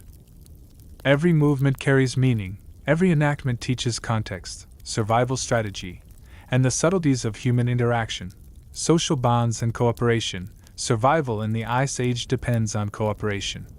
Hunting, gathering, tool-making, and childcare are collective efforts. One cannot succeed alone, the group's strength is the individual's lifeline. Tasks are allocated based on ability, age, and experience. Older members instruct, guide, and occasionally intervene, while younger ones follow, learn, and assist. Even within this structure, flexibility is essential. Illness, injury, or scarcity may require role shifts. The tribe thrives because members understand interdependence. Trust is a currency more valuable than meat or tools. Every shared meal, every cooperative hunt, every act of assistance strengthens the bonds that ensure survival. Betrayal or selfishness can fracture the delicate social fabric, and the consequences are immediate and tangible. Ceremonies of affection and mating, even in a world where survival dominates. Affection and attraction are crucial. Courtship is subtle, expressed through gestures, offerings, and proximity. A glance across the fire, a shared scrap of meat, or a carefully placed fur signals interest. Physical intimacy is both practical and emotional. It strengthens pair bonds, ensures reproduction, and reinforces trust. These acts occur within the safety of the group, often near warmth and fire, and are rarely isolated. The social structure guarantees oversight, ensuring safety, consent, and the survival of offspring. Children observe indirectly, learning social cues and boundaries without explicit instruction. Every act of intimacy carries lessons in connection, respect, and interdependence. Leadership and hierarchy. Leadership is subtle, earned through skill, experience, and contribution rather than force. A skilled hunter, a wise elder, or a knowledgeable gatherer commands respect naturally. Authority is exercised through demonstration and guidance rather than coercion. Decisions, where to hunt, how to store food, when to move, are collaborative. Grunts, gestures, and vocal cues facilitate discussion. Consensus may not be precise, but the tribe moves as a unit, guided by experience and the careful negotiation of social bonds. Hierarchy exists but is flexible. Authority is recognized, not enforced. Respect is given to those who demonstrate competence, generosity, and understanding of the group's needs. Education without words. Education in the tribe is experiential. Children learn by observing, imitating, and gradually participating. Each activity, hunting, cooking, crafting, caring for infants, is an opportunity to absorb technique, judgment, and cultural knowledge. Mistakes are instructive. A poorly sharpened spear, a burnt meal, or a misread gesture provides immediate feedback. Adults intervene subtly, correcting with touch, demonstration, or gentle redirection. Over time, these lessons accumulate into a deep, practical knowledge base, passed down through generations without formal language. Conflict and resolution. Conflict is inevitable but managed efficiently. Disagreements arise over resources, attention, or social recognition. A sudden gesture, a loud grunt, or the symbolic tossing of a stick signals dissent. Resolution is swift. Arguments rarely linger. Survival demands cooperation. After tension passes, shared meals, warmth, and physical proximity reaffirm bonds. Forgiveness is practical and immediate, reinforcing trust and collective resilience. Through conflict and reconciliation, the tribe strengthens social cohesion, learning to balance individual desire with group survival. Connection to nature. The tribe's culture is inseparable from the natural world. Every hunt, gathering, or journey teaches awareness of the environment. Footprints, wind direction, animal behavior, and seasonal changes are understood intuitively. Rituals often incorporate natural elements, stones, fire, water, and animal remains, symbolizing respect for the forces that sustain life. Children learn to read the landscape, anticipate challenges, and adapt, building a relationship with the environment that is both practical and reverential. Music, sound, and expression. Sounds of the tribe, grunts, calls, claps, and low humming, create a living soundtrack of daily life. These sounds communicate mood, intention, and instruction. Even the rhythmic beating of sticks or stones during play or ceremony reinforces unity, providing cues for timing, coordination, and cooperation. Music, in its simplest form, is both celebratory and functional. It strengthens bonds, reinforces routines, and offers comfort against the uncertainty of life in a harsh environment. Memory and legacy. Every action, every ritual, every object carries memory. Tools, hides, carvings, and marks in the earth tell stories of past hunts, survival, and social bonds. Knowledge is preserved not through writing but through experience, imitation, and oral, sometimes gestural, traditions. The tribe exists in a continuous present, aware of its past through embodied knowledge and of its future through preparation. Every child trained, every hunt successfully executed, every tool carefully made contributes to the continuity of life and culture. Reproduction, childbirth, and the continuity of the tribe. The fire crackles softly, its warmth illuminating the stone walls of the cave. Outside, the wind carries the icy scent of winter, cutting across the landscape with unrelenting force. Inside, life continues in its quiet, steady rhythm. Every member of the tribe knows their role. Every gesture has meaning, and every breath carries the promise of continuity. Survival is not just about hunting, gathering, and enduring the cold. It is about the next generation, the unbroken chain of life that ensures the tribe persists against time and elements. Reproduction is central to this continuity. For the Neanderthals, mating is a practical necessity, yet it is also bound by intimacy, trust, and social connection. In a world where survival is constant, the act of creating life carries both joy and immense responsibility. Courtship and bonding. In the dim light of the cave, courtship is subtle and deeply entwined with survival. Words are few, gestures, glances, and small offerings communicate attraction and trust. A glance across the fire, a careful sharing of a prized scrap of meat, or a brush of hands against one another signals interest. Romantic gestures are also practical. Selecting a partner who is strong, skilled, and cooperative increases the likelihood of survival for both adults and offspring. Observation is key. Tribe members learn who is reliable in hunting, adept in toolmaking, or caring toward children.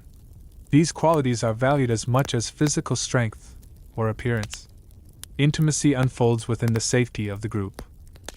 Physical closeness provides warmth, reassurance, and the foundation for social bonds.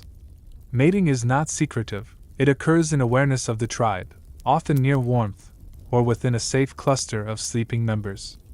Children learn boundaries and social cues by observing the rhythms of closeness, touch, and care, even without words. Pregnancy and care. Pregnancy is a period of both vigilance and reverence. The tribe adapts to support expectant mothers, ensuring access to warmth, nourishment, and safety. Foraging patterns may shift. Men may take greater risks in hunting to secure food, while women adjust their movements to avoid unnecessary danger. Knowledge of herbal remedies, learned over generations, is employed to maintain health and ease discomfort.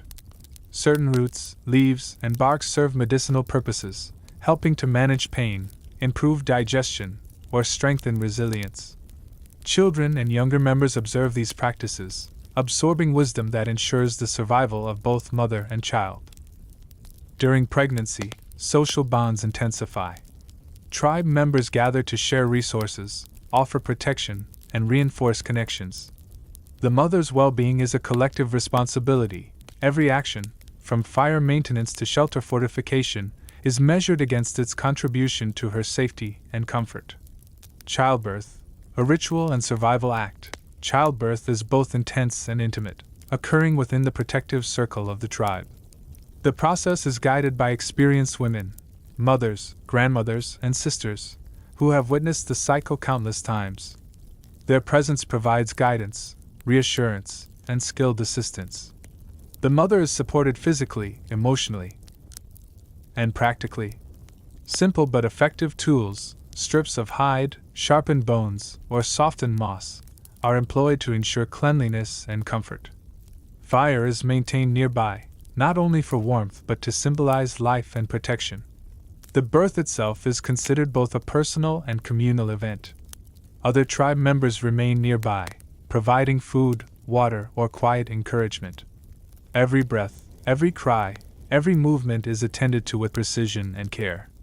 Though no words are spoken in the formal sense, every gesture communicates attention, understanding, and support. The first hours of life, once the child is born, attention turns immediately to nourishment and warmth. Skin-to-skin contact provides essential heat, while the mother's body offers sustenance. Infants are swaddled in soft hides, cradled close to caregivers, and never left alone. Children are integrated into the social fabric from their first moments. Even in their infancy, they are surrounded by observation and interaction. The tribe understands that early exposure to warmth, communication, and social cues is vital for development. Every touch, every murmur, every shared glance contributes to learning and emotional stability. Infant care and social learning. Child rearing is a communal responsibility. Older children assist in simple tasks, learning caregiving skills while contributing to the survival of the youngest. Women rotate care duties, teaching feeding, hygiene, and early social interaction. Even men engage, offering protection, carrying infants during travel, and observing to learn the subtleties of nurturing. Children are not merely cared for, They are educated through participation. Toddlers follow their mothers, learning foraging, tool use, and fire maintenance. Play is instruction, imitation is critical. Early exposure to tasks and rituals ensures that skills, knowledge, and cultural norms are preserved and transmitted seamlessly across generations. Learning through observation and imitation, infants and children observe adults closely, absorbing gestures, vocalizations, and interactions. This early learning is fundamental. A child may mimic a parent's method of holding a spear, imitating the motion with a small stick. They learn the rhythm of hunting, the signs of approaching danger, and the subtle signals of communication within the group. Mistakes are common, yet tolerated as essential steps in learning. A dropped root, a misapplied tool, or a failed mimicry of a gesture teaches problem solving, patience, and resilience. Each lesson, embedded in practical experience, builds competence and confidence. The role of fathers and male caregivers. Male tribe members contribute actively to survival and child rearing. Fathers participate in protection, resource gathering, and teaching. While not always directly involved in caregiving, their presence ensures safety and provides examples of social and hunting skills. Fathers engage in play that simulates real-world challenges. Wrestling matches, mock hunts, and cooperative tasks teach agility, coordination, and group dynamics. These interactions are also bonds of affection, establishing early trust between parent and child. Rituals around growth and development. Milestones in a child's life are marked by subtle rituals. First steps, first independent foraging attempts, or successful imitation of hunting techniques are acknowledged with approval. Gestures, shared food, or recognition during group gatherings. These rituals reinforce identity, belonging, and competence. Adolescence is gradual. Youths begin to assume responsibilities, shadowing adults in hunting. Crafting and gathering. Social learning intensifies, with older tribe members correcting technique, modeling behavior, and preparing the next generation for independence. Education in intimacy and bonding, even understanding mating, courtship, and social relationships is part of early education. Children observe adults, learning gestures of affection, trust, and cooperation. These lessons, subtle yet profound, teach the foundations of empathy, negotiation, and social cohesion. Sexuality and reproduction are not abstract concepts but practical knowledge embedded in daily life. Observing social cues, communal living, and caregiving behaviors ensures that children internalize the rhythms and responsibilities of adult life naturally. The continuity of the tribe. The survival of the tribe depends on continuity. Every birth, every learned skill, every act of care contributes to the persistence of the group. Knowledge is preserved not in writing but in lived experience. Every hunter, gatherer, artisan, and caregiver adds to the collective wisdom that shapes the tribe's resilience. Every child born carries the future of the tribe. Every life is precious, every skill crucial. The tribe exists as a network of interdependent relationships, bound by survival, cooperation, and shared understanding. Legacy through generations, the tribe's culture, knowledge, and social cohesion are transmitted continuously. Birth and upbringing are central to this process. By participating in life from infancy, children internalize survival skills, social norms, and cultural practices. They become living repositories of knowledge, ready to sustain the tribe in decades to come. The cycle of life, courtship, reproduction, childbirth, nurturing, and education, forms the backbone of human resilience. Survival is not merely about strength or cunning, it is about care, cooperation, and the transmission of knowledge across generations. When the wind spoke, the spirit of fire and shadow listened closely. Before gods had names, before prayers had words, the wind itself was a voice. In the deep caves of the old world, when night swallowed everything beyond the reach of flame, the Neanderthals looked into that darkness, and saw not emptiness, but presence. Something there. Something that breathed when they breathed, watched when they slept, and waited when they died. They didn't call it God. They didn't need to. They only knew that the world listened back. The fire's soul. Every evening, when the hunters returned, they built the fire not just for warmth but for connection. The spark that leapt from flint to bark was sacred, a piece of the sun trapped in their hands. They fed it like a child, shielded it from the wind, spoke to it when the night grew cruel. To them, fire wasn't a tool, it was alive. It laughed when it crackled, whispered when it smoked, sighed when it died. Sira, the firekeeper, always said, if you don't thank it, it won't return tomorrow. So every night she placed a pinch of crushed herbs on the flame, a fragrant offering. Smoke curled upward, carrying gratitude to whatever listened above the cave roof. Children watched the smoke dance and tried to catch it with their fingers. They called it sky breath. And perhaps that was prayer, long before the word existed. The rain mothers, when the first thunder rolled across the valley. No one ran inside. They came out, stood beneath the downpour, lifted their faces. To them, the rain was not just water, it was the sky weeping, cleansing, renewing. They believed the great clouds were mothers, heavy with life, who burst open to feed the earth. Mira, the elder, once told the children, when you feel the rain touch your skin, that is the old world remembering you. They collected rain in hollow bones, mixed it with ash and berry juice, painting their bodies before a hunt. To the modern eye it was decoration, to them it was armor blessed by the storm. The language of shadows, inside their caves, when the wind howled outside and the fire trembled, they watched their shadows on the walls. Hands, faces, animal shapes, flickering, shifting. Children gasped as their own outlines stretched and danced. Soon, stories were born. A moving hand became a spirit bird, a flickering shape became a guardian beast, and the cave wall became their first temple. Kale once whispered to his mother, "Why do the shadows move when I do not?" She smiled. "Because they are you, but also what came before you." Every shadow carried memory of ancestors, of hunts, of dreams. When one of them died, their shadow stayed. So no one ever truly vanished, they simply walked deeper into the dark. Moonwatcher, the tribe's nights followed the moon. When it swelled full and white, they hunted, traveled, loved. When it faded to black, they stayed close to fire, silent and alert. Sarah taught the children that the moon was an old woman's face, scarred, gentle, ever watching. She guided them across frozen rivers, showed them when to plant roots, when to move. Sometimes, when a child was born under the full moon, they painted a white mark on its forehead, a promise that the sky itself would guard that soul. Spirits of the forest. Every rock, tree, and stream had a name, not spoken, but felt. A fallen branch could be dangerous if taken without thanks. A stream would dry if you angered it with noise. They believed the forest heard everything. So when hunters left for days, Sarah would whisper to the trees, "Keep them safe.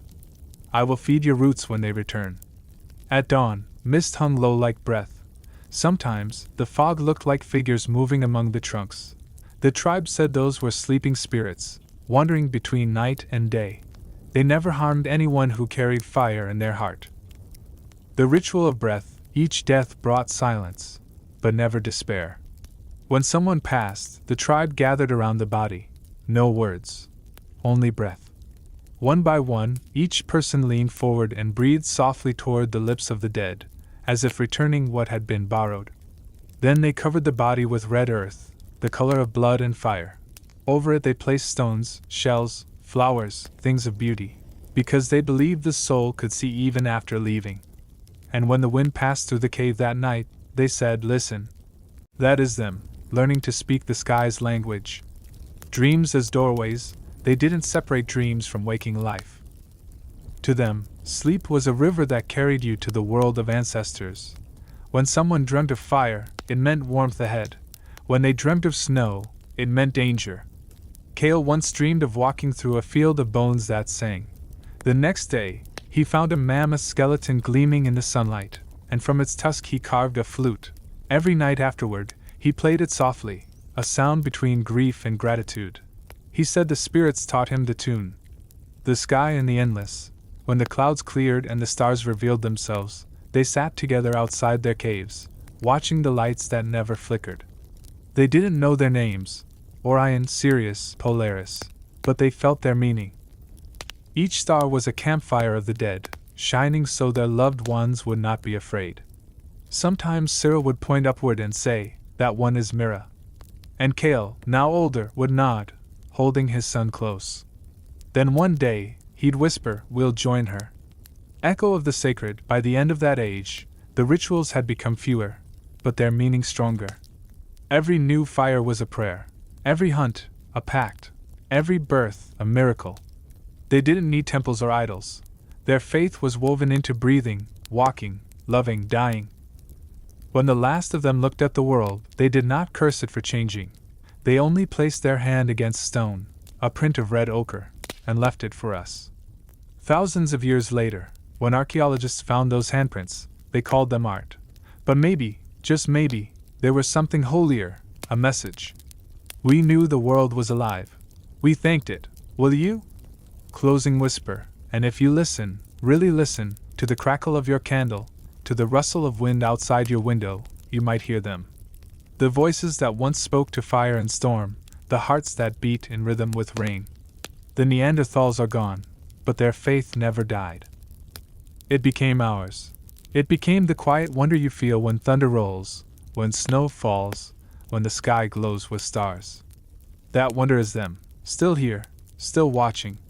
The winter that would not end, the world had begun to tighten its grip. Snow came early that year, and it never left. The rivers stopped singing first. Then the trees went silent, their branches heavy, brittle, buried under white weight. The wind howled day and night, like a hungry animal circling what little warmth remained. In a shallow valley at the edge of the mountains, a small band of Neanderthals huddled in a cave that once smelled of smoke and roasted meat. Now it smelled of stone, ash, and fear. Among them was Arna, a woman with eyes like dark flint and hands shaped by both tenderness and work. Her son, barely old enough to hunt, slept against her chest, ribs rising like tiny mountain ridges. His name was Tyr, the spark. The spark was fading. The silence of hunger. They had not seen a living herd in 40 days. The mammoths had moved south, the reindeer had vanished into the wind. Even the rabbits seemed to have gone underground. Every step outside was a risk. The ice cracked underfoot, and the air itself cut like broken glass. Food was no longer a daily concern. It was an obsession. Every morning, Arna and two others, Cale, the oldest hunter, and Mira, a young woman with a limp, searched the frozen valley. They scraped bark, dug roots, cracked bones from old kills just to boil the marrow again. They chewed leather, gnawed on old furs, swallowed snow just to feel something fill the emptiness. The fire burned low. The children no longer laughed. Even the cave walls seemed to draw closer, like the earth itself was tired of keeping them alive. The hunt. One morning the wind stopped. That silence was worse than the storm. Cale whispered, "The air is watching." Still they went. Arna carried her spear, the same one her mate had once used. Before the fever took him, the wood was worn smooth where his hand had held it. They crossed the ridge, their breath clouds trailing behind them. And there, between the white trees, movement, a shape. Small, fragile. A deer limping through the snow. Arna's pulse quickened. She moved low, every step measured. Cale's circled wide. Mira drew back her arm, the spear trembling. The throw was true, but the deer bolted, the wound shallow. It bled a line of red across the white world. They followed. Hours passed. The sky dimmed. When they finally found it, the deer lay at the foot of an ice-cracked ravine. Still breathing. Cale raised his knife, but the ice beneath him groaned. Arna saw it a second too late. Crack. The ground opened, and Cale vanished into the blue. Mira screamed. Arna crawled to the edge. The hunter was gone. No sound. No trace. Only the echo of breaking ice. For a long time, they didn't move. Then Arna took the knife that had fallen near the crack, her hands shaking, and ended the deer's suffering. She whispered for Cale. Blood steamed against the snow. They carried what they could back home, a single leg, a strip of hide, enough to feed the children one more night. The night of whispers. That night, the tribe gathered around the fire, silent except for the crackle. The meat was divided carefully, children first, then the weak, then the rest. Arne gave her portion to Tyr. He tried to refuse, but she pressed it to his lips. Eat, she said softly. He chewed without tasting. Outside, the wind returned, a low hum, rising, swirling.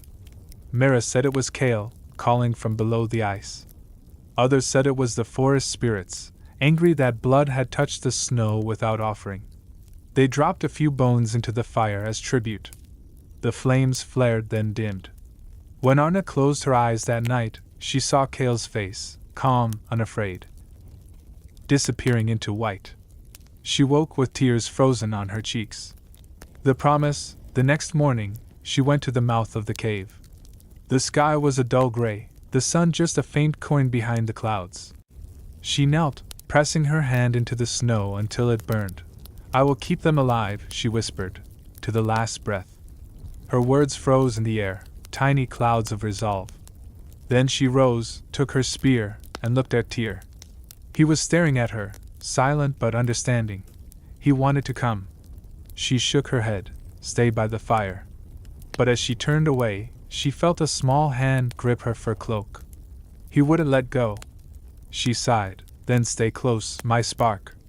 The frozen river. They walked north, following the scent of wind and the sound of cracking ice. The river, once a roaring silver path, was now solid white, frozen mid-song. Halfway across, they found prints, faint, deep, not human, not wolf, something in between. Tyr crouched. What is it? Arna shook her head. Hunger. They kept moving. Ahead, something glimmered, a carcass frozen upright, half buried in ice. A bison, ancient and colossal. Food. Arna broke the surface with her spear, hacking at the ice with numb hands. The meat was hard as stone. She scraped, chipped, carved. Every cut was a prayer. Then movement. From the trees, two figures emerged. Not from her tribe. Their faces were narrower, their bodies taller. They carried spears tipped with fine, sharp blades unlike any she'd seen. Homo sapiens? The strangers stopped, studying her. Arna froze, hand gripping Tyr's shoulder. No words passed, just breath in the cold. Then one of them pointed at the bison. Claim. Arna lifted her spear in warning. The air thickened.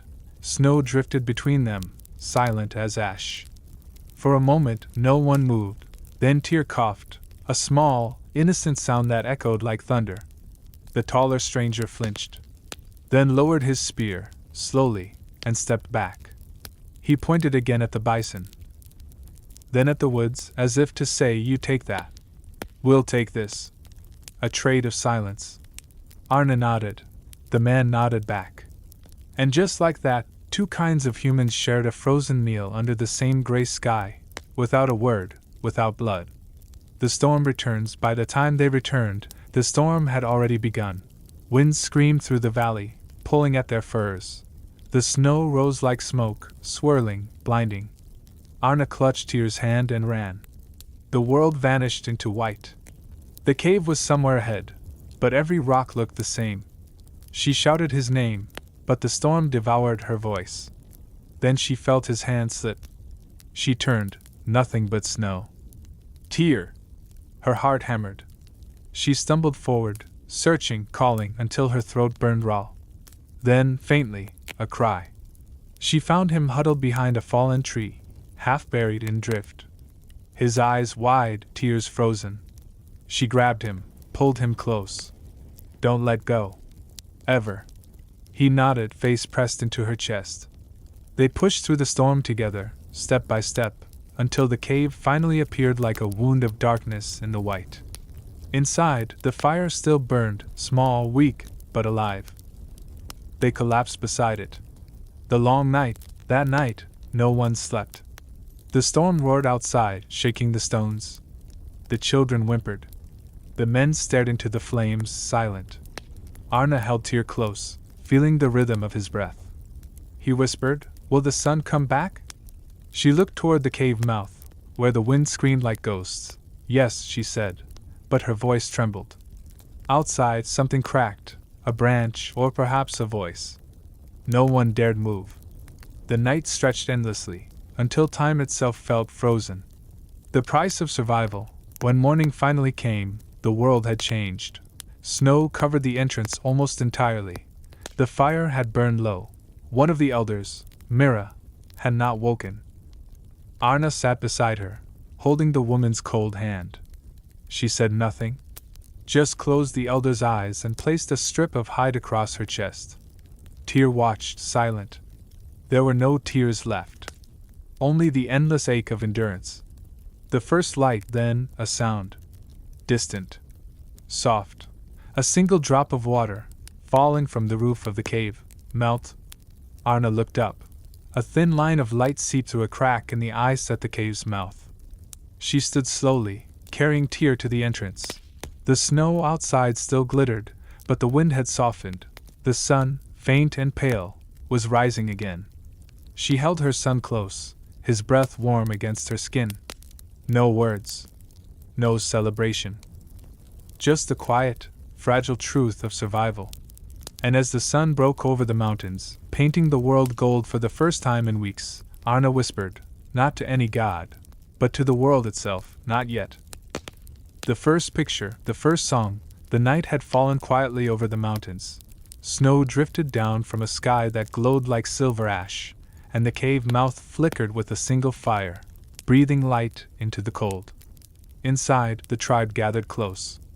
Shadows danced across the walls, alive and trembling, like spirits whispering in a language no one could yet name. The Neanderthals did not speak much tonight, not because they had nothing to say, but because something larger filled the air. Something new, something unexplainable. A mark on the stone. Rog, the eldest of the group, broad-shouldered, silent, his eyes always half in the world and half beyond it, crouched near the wall. In his hand, a half-burned stick of charcoal from the fire. He pressed it against the cold rock. At first, the others thought he was tracing cracks, maybe cleaning soot. But then, slowly, deliberately, the black marks began to take shape. A curve. A long stroke.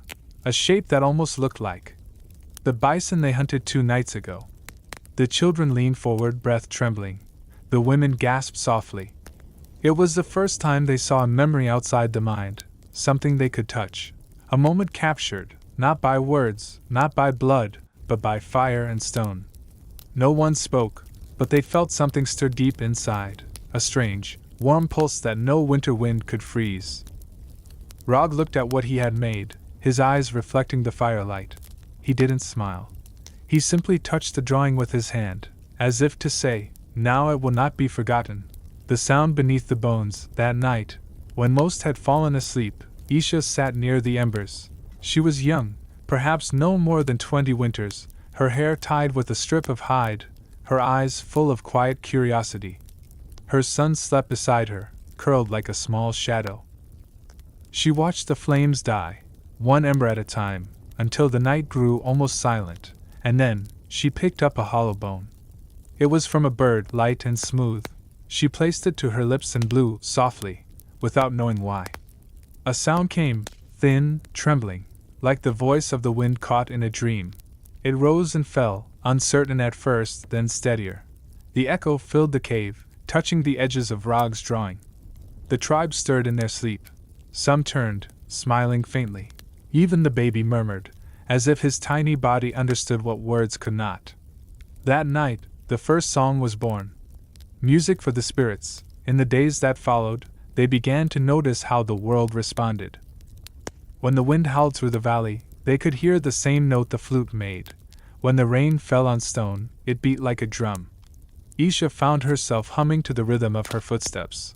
When she worked the hides, when she cleaned fish, when she wrapped her child in fur, little tunes escaped her lips. And others began to join. The deep voice of Rog added a hum that trembled through the chest. A boy clapped stones together. A girl struck bones against wood. The cave that once echoed only with grunts and silence now filled with a pattern, a heartbeat that wasn't made by flesh but by feeling. They didn't know it, but they were inventing music. They were teaching the air itself how to speak. The walls remember. One morning, Rog found Isha sitting near the drawing. She was dipping her fingers in red clay and tracing lines beside the bison. She wasn't copying it. She was adding to it.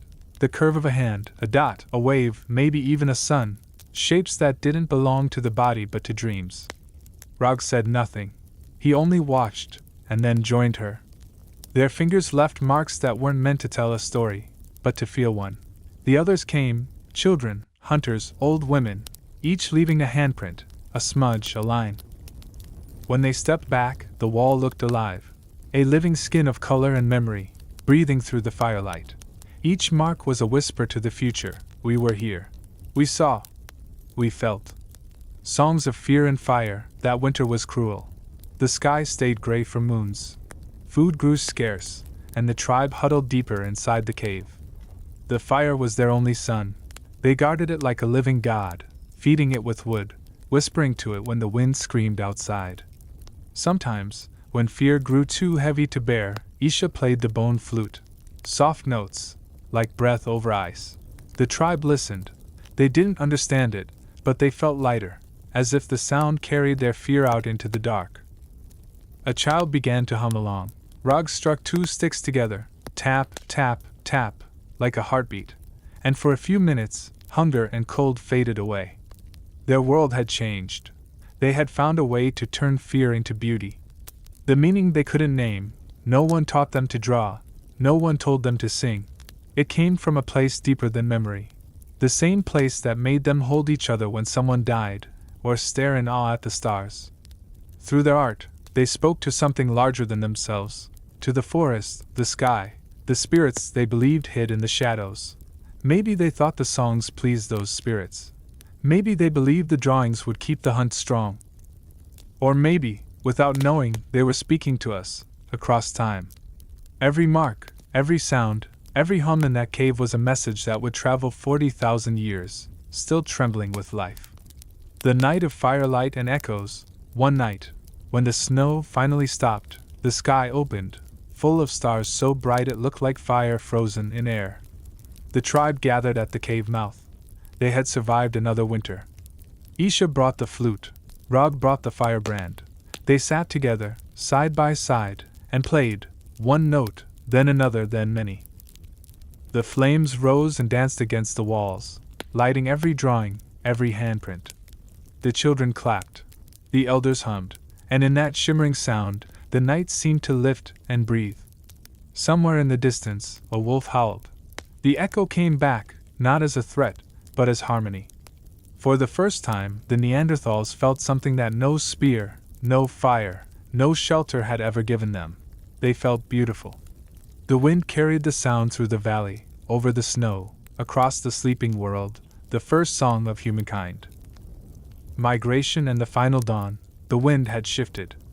It began subtly at first, a whisper through the trees, a tremor in the snow, but soon it became impossible to ignore. The valleys the tribe had called home for generations were no longer safe. Rivers froze earlier, thawed later, and the earth itself seemed to recoil under the weight of ice. Rog stood at the cave's mouth, hands pressed to the wall. His fingers traced the familiar grooves, the art of ancestors, the handprints of those who had lived and died before him. The fire crackled behind him, a last vestige of warmth, of comfort. The drawings and songs that had once soothed fear now seemed fragile against the cold wind that tore through the mountains. He turned to the tribe. "They are coming," he said, not to warn, but to mark reality. Isha, holding her child close, understood immediately. The migration had begun. Leaving the bones of winter, the first steps were tentative. Snow crunched beneath fur-clad feet. Children clutched mothers' hands, elders leaned heavily on spears carved with names of ancestors. Every step was measured, every movement deliberate. They traveled lightly, carrying only what could fit on their backs: firebrands, tools, scraps of dried meat, a handful of painted stones. Their songs, the flutes, the claps, the hums, were quieter now, tentative, echoing off frozen cliffs that seemed to rise endlessly into gray skies. Isha walked beside Tyr, her son's small hand gripping hers. Each breath they exhaled misted in the cold, forming clouds that seemed almost alive. The boy had seen hunger, had known fear, but this migration was something else entirely. Something larger than themselves. The first few days were manageable. Snow was shallow. Tracks from animals guided their path. They followed the whispers of streams, the smell of thawing earth beneath frost. But soon the snow deepened, the wind grew sharper, and the world narrowed to white, unbroken horizon. Isha began to paint on the walls with crushed red ochre, spirals, dots, and waves. Each mark was a prayer, a plea for safe passage.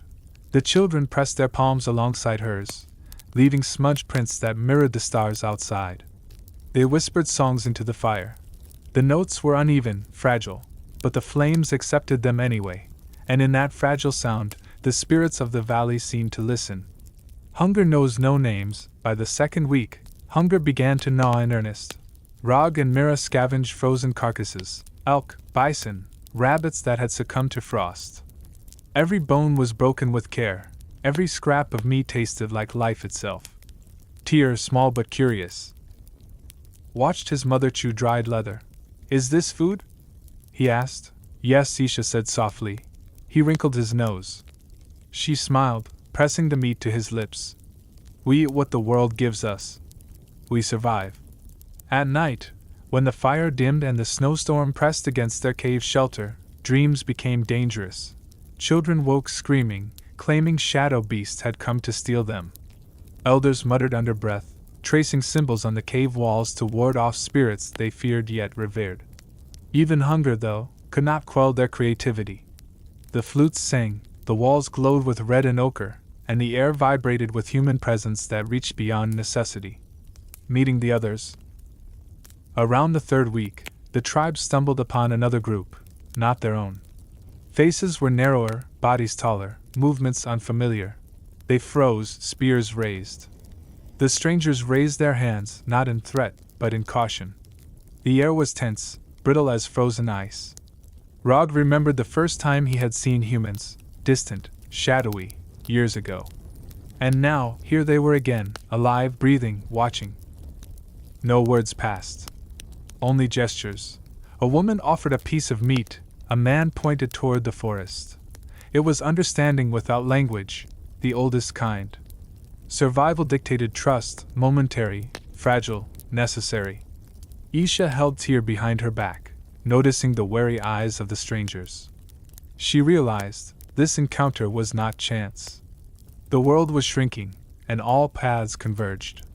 Crossing the frozen river, the river had frozen solid, but it groaned with danger beneath its icy skin. Rog tested every step with his spear before moving forward. Isha followed, keeping Tyr close. Halfway across, the ice cracked. Water surged beneath, whispering in tongues of danger. A child slipped. Rog lunged. The mother's scream rang out. Isha dropped to her knees, grabbing Tyr. The ice splintered like glass around them, and for a heartbeat, the river seemed determined to swallow the tribe whole. But they survived. Together. Every drop of fear, every strained muscle, every frozen fingertip became proof that survival was not just about strength, it was about unity. Stars as guides, at night the stars returned. Distant, cold, constant. They did not offer warmth, only direction. Isha showed Tyr how to read them, a small constellation for safety, another for water, the faintest glow marking the path south. Rog traced the wall with his fingers, pointing at the cave paintings they had left behind. "Those who came before us watched the stars too," he said. "They wait for you to remember." Each night, they sang softly to keep spirits close. Notes carried over ice and wind, music of survival and memory intertwined. Encounters of the shadow kind. By the fourth week, wolves began to stalk them. Shadows elongated over snowdrifts, eyes glowing like small fires. Hunger made the predators bolder. Children clutched mothers, adults gripped spears, ready to fight not just for meat, but for existence. One night, a wolf lunged from the drift. Tyr froze. The tribe exhaled, though no one spoke. They were alive. Rog laid his hand on the ridge's edge. He could see the valley below, green, fertile, filled with possibilities. Food. Shelter. Life. Isha knelt beside Tyr, pressing a hand to his chest. She could feel the rapid beat of his heart, strong and stubborn, Yes, she whispered. We will live. The children ran forward, laughter spilling like water from the river. Even the elders smiled, frail but unbroken. Songs to the future. That night they built a new fire on the ridge. Rog traced lines on the rock, Isha added red ochre dots and spirals. Tyr blew into a small bone flute. Music rose over the valley, carrying the story of their survival. The memory of the winter, the fear they had endured, and the hope they still held. And for the first time in weeks, the tribe felt something beyond hunger, cold, or danger. They felt creation itself, the power to leave something lasting in a world that seemed determined to erase them. The wind carried the song, the stars bore witness. And as the night stretched long and fragile over the southern ridge, they did not know the centuries ahead, the humans they would meet, the challenges that awaited. They only knew this moment: warmth, music, unity, and life that persisted against all odds. The morning after the fire burned high on the southern ridge, the tribe woke to a sky washed in pale orange. Snow still clung stubbornly to the edges of the forest, but the air had softened. The ridge overlooked a valley that promised life. Streams trickled, rocks were exposed, and the faint smell of grass teased noses long starved of it. Rog stood at the edge, his eyes scanning for danger. The mountains had been merciless, but now, for the first time in weeks, he allowed himself a slow, deep breath. The tribe gathered, hushed but expectant. The valley was not theirs yet, it belonged to animals, to trees, to the unseen spirits of the land.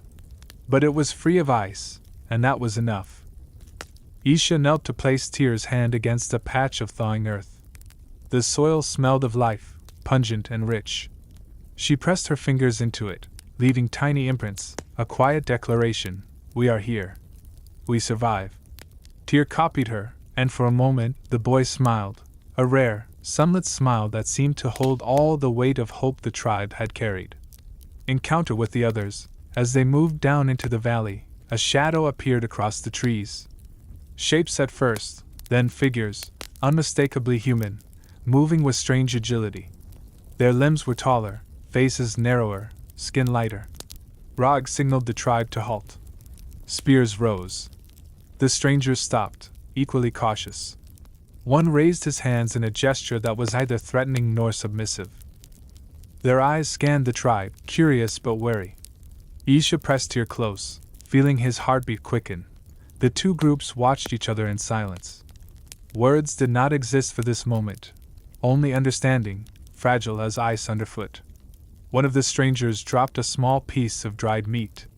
A signal, perhaps, or a gift. Rog stepped forward slowly, nodding once. He gestured toward the valley, then toward the stream, letting the silent understanding flow. The strangers nodded back. And for a brief moment, the two kinds of humans coexisted without conflict, sharing space and instinctive caution. The encounter left the tribe shaken, but alive, and more aware than ever of the vast, changing world they were entering. Hunger returns, even with fertile land, survival was never guaranteed. Hunting remained a ritual, a test of patience and skill. Elk and deer were no longer abundant, the forest had been stripped bare by winter. Every meal was earned with sweat and risk. Isha chewed dried leather, showing Tyr how to gnaw and swallow carefully. The boy's small face wrinkled at the bitter taste. "It's food," she said softly, pressing it to his lips. "It keeps you alive. That is enough." The tribe scavenged, hunted, and prayed through song. The flutes sang once more, but now the notes carried the weight of exhaustion and fear. Every melody was a story of hunger, of perseverance, of life clinging stubbornly to the bones of the earth. The predators, wolves, had followed the tribe south. Their eyes gleamed like distant stars in the night, a reminder that every step forward was a challenge. Rog trained the hunters, showing them how to defend with spears, how to read the movements of the pack, how to protect the young. One evening, a wolf lunged at a child at the edge of the firelight. Tyr froze, but Isha screamed and thrust her firebrand forward. The wolf paused, assessing, and then retreated into the trees. Every encounter sharpened the tribe's instincts. Every threat strengthened their bonds. Survival was no longer just individual, it was shared, visceral, and total. The first signs of departure, weeks passed, and with each day, the valley revealed its hidden gifts: berries, roots, small game. But Rod knew that winter would return. They had moved south, yes, but the world was unpredictable. The tribe would have to continue moving. Isha helped her son hunt small birds, showing him how to approach quietly, how to use a sharpened stick with care. Tyr learned quickly, his small hands adept at grasping the flint, his young mind mapping patterns of forest, wind, and prey. The tribe painted once more on cave walls, leaving stories of their journey. Spirals, animals, handprints, dots, all captured a narrative older than memory, older than fear. They sang to the stars, sang to the streams, sang to the wind, embedding their existence in sound as well as stone. Meeting other tribes, by the 6th week, they encountered a second group of Homo sapiens. These were more organized, moving in larger numbers, carrying long tools and ornaments. The Neanderthals observed from a distance, wary but intrigued. Rog decided on caution. He signaled Isha to gather the children. The tribe watched as the strangers set up a small camp. Smoke curled, and through the haze, Rod noticed the humans making fire differently, faster, more controlled. They carved shapes into wood, not cave walls, but tools, symbols, something deliberate. For the first time, the tribe felt the pang of inevitability. The world was changing. They were no longer alone. These humans were different, smarter, faster, a presence that could not be ignored. Songs of fear and hope. That night, the tribe gathered by the fire. Isha blew the flute softly, Tyr echoing with a higher, thinner note. The flutes mingled with the distant crackle of the stranger's fire. The melody carried fear, the fear of the unknown, the fear of scarcity, the fear of being erased. Yet within it, hope persisted. Music had become more than art, it was survival. Through sound, they declared themselves alive. Through song, they resisted the cold, the predators, and the encroaching humans who were both mysterious and inevitable. The wall of the new cave bore handprints and spirals, marks of existence in a world that seemed determined to forget them. The final generations, months passed. The tribe learned, adapted, and survived. But numbers dwindled. Every hunt was critical, every loss felt catastrophic. Rog, now older, saw the children of the tribe growing up under harsher skies than he had ever known. Tyr became a boy who understood fear and survival in equal measure. He could track animals, sense storms before they came, read the forest like a map of life and death. Isha painted and sang, keeping alive the songs of ancestors. But even she knew the world was no longer theirs alone. The Homo sapiens moved in waves, faster and more numerous, leaving the valley less accommodating. The fire that had once been their sun became smaller. The songs quieter. Still, they persevered, clinging to memory, art, and melody. The legacy of music and art, even in the harshest winter, even as numbers declined, the tribe's creative spirit remained. Handprints marked the walls. Spirals, dots, and depictions of hunts decorated caves. Songs rose with firelight, echoing over the valley, carrying stories of survival, of joy, of fear. The world outside might have been changing, but inside the cave, through art and music, the Neanderthals left a record of themselves, human, vulnerable, resilient, and alive in ways that weapons and tools could never achieve. The children would carry the songs in their hearts, even when the tribe no longer existed in numbers. The echoes of their melodies, the curves of their drawings, and the patterns in the snow would speak across generations. The dawn of silence, eventually, the tribe reached the final stretch of the valley. Snow gave way to streams and moss-covered rocks. But the weight of time and attrition was heavy. Some elders passed quietly in the night. Some children never awoke. Rog and Isha remained, watching, guiding, singing. Every step forward was both triumph and reminder. The world was moving on without them.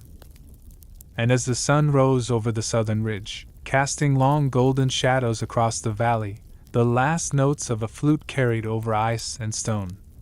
It was a song of life, a song of loss, a song that would endure long after the echoes of the tribe faded.